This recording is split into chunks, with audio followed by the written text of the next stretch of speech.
Hi, everybody. This is Tony Khan, the producer and director of Morning Stories from WGBH in Boston. When I was 16 years old, my fondest dream was to get into the family car, drive away, and never see my parents again. It was also one of my greatest fears because I knew even then how much their love and approval meant to me. When it comes to the push and the pull of the parent-child relationship, though, I have simply got to yield to today's storyteller, Arnie Reisman. Arnie Reisman was an only child, and not just of two parents. He had four. We call his morning story Shadowed. I was asked by a young girl to be her escort for this junior debutante ball at the Denver Country Club. It was spring.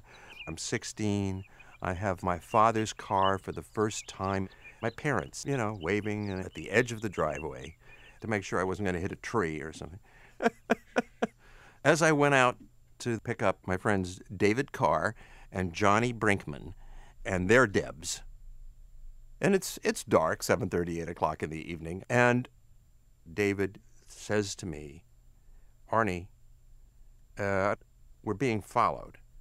And I looked in the rearview mirror, and there behind me is this Buick Special without its lights on, driven by my uncle. Next to him, my aunt, and sitting in the back, my parents, all hunched over, thinking that no one would see them because they had their lights off.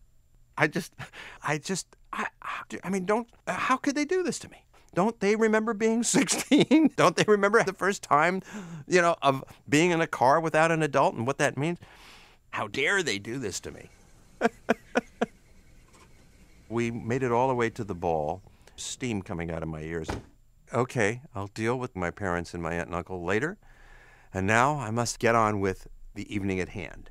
Thank God. Thank God.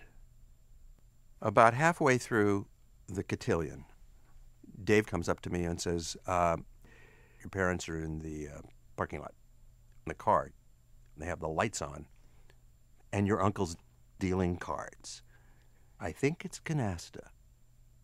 They were out there. What am I going to do? They have now taken my one chance to prove that I can go out in the evening, all dressed up, with the family car, not get killed.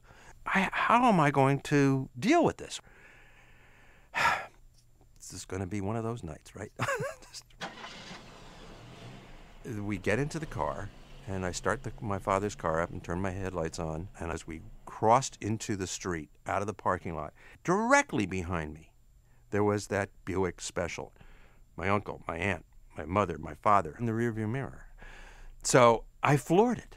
I mean, we're in a residential area. There's stop signs everywhere. We're going around one block, around another block. I'm looking in the rearview mirror. They're still behind me. And now everybody in the car, and they're going, go for it, Arnie. Floor it. Lose him. And so I go around another block. And all of a sudden, within about 3 blocks, boom.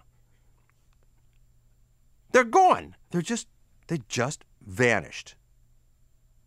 There was this local hotel. And off we went to have coffee. How dare they do this to me? I'll have to deal with this in the morning. I'll just sit down at breakfast table and sign divorce papers. 1 o'clock in the morning, I get home, and there were my parents, way past their bedtime, still dressed, and I just exploded. How could you do this to me? How could you follow me like this? How could you not have any faith? You embarrassed me in front of all my friends. Can you imagine what this must do to me? Why are you still standing here with your clothes on? Did you think I was just going to be lying in the street, or did you have to go jump right back in a car again? And they went, we got arrested. You got arrested. Your uncle was pulled over by a police officer for driving without his lights on. You got to be kidding. Your uncle couldn't prove it was his car, so we had to call your other uncle and send him over to the house to go get the car registration and bail us all out.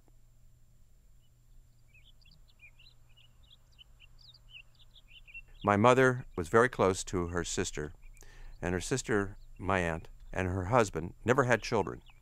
So I'm an only child, basically with 4 parents. And it is ironic that here am I, later in life, having never had children. I it's possible that one of the reasons I never had children is that I would be just like my mother or my father, a worrywart, an overprotector, someone who has got to be there at all times to make sure that no one is going to do harm to my baby. I certainly act that way to my dog, so I would probably have acted that way with a child.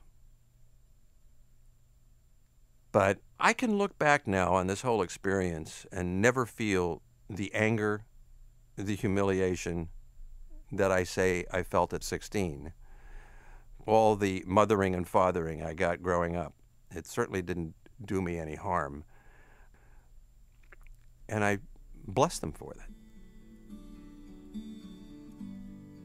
I understand it now. I understand why it was done. I understand it was done with love and it was done with concern. But it was really done with this strong sense of family, and I miss it. I really miss it.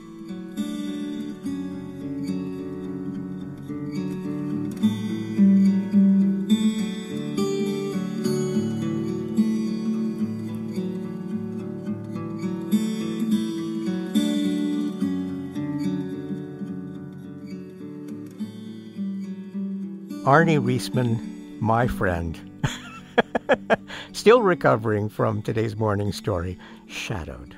I'm here with Gary Mott. I was newly 16. I had my license, San Antonio, Texas. Right. Coming home from a party. Yeah. In my dad's 1964 Chevy Impala. And all of a sudden, there's this wall of light behind me.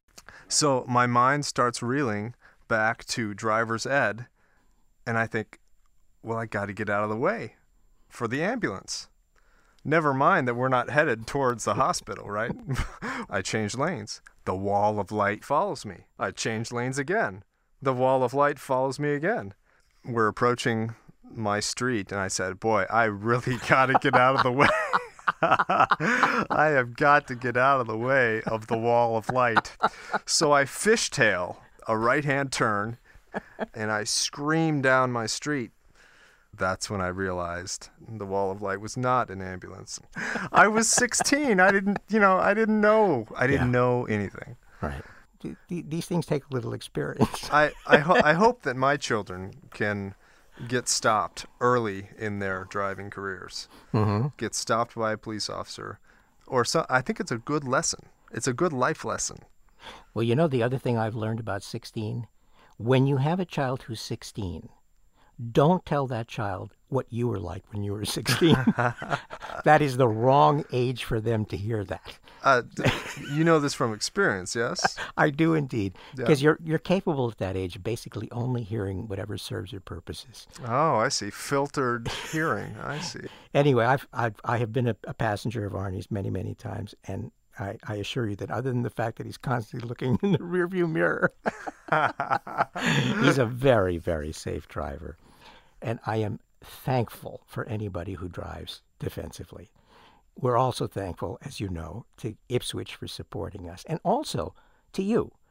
We have been asking you for contributions, and a number of you have responded. We really wanted to thank you.